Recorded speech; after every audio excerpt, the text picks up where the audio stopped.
আসসালামু আলাইকুম সম্মানিত ভিউয়ার্স, আশা করি সবাই ভালো আছেন এবং সুস্থ আছেন। আলহামদুলিল্লাহ। আমাদের এই শীতের মৌসুমে এই ফার্স্ট আমাদের ঘরকে একটু ছাগলের আরামের জন্য সাজানো হলো। এই যে দেখেন, এগুলো আমরা একদম খড় বিছাই দিছি। দেখেন, মোটা করে একদম খড় বিছাই দিছি, যে আমাদের প্রত্যেকটা শেডে শেডে কিন্তু আমরা খড় বিছাই দিছি এবং পর্যাপ্ত পরিমাণে পাতার ব্যবস্থা রাখছি। এখানে আমরা বাইরে যে ছাগলগুলোকে ছাড়া আছে, আমার যে ছাগলগুলো ছাড়া আছে, এগুলা ছাগল কিন্তু এখানে এসে এগুলা পাতা খাবে এবং অনেক আরাম করে থাকতে পারবে।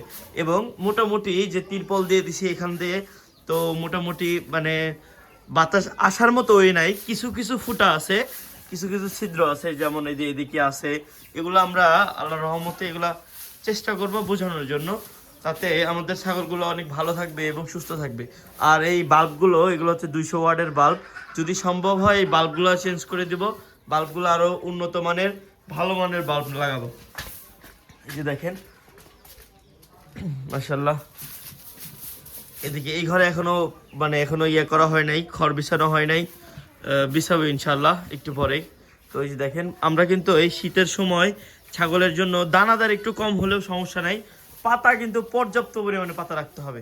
এই যে দেখেন, পাতা, ঘাস, যেটাই বলেন না কেন, সবুজ উদ্ভিদ যাকে বলে আর কি, রাখতে হবে।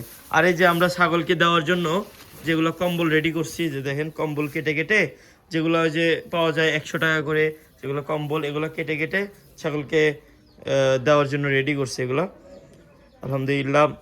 তো আপনারাও সবাই আপনাদের শীতের সময় আপনাদের পশু পাখিকে যত্ন নেবেন। সবাই ভালো থাকবেন, সুস্থ থাকবেন। আসসালামু আলাইকুম।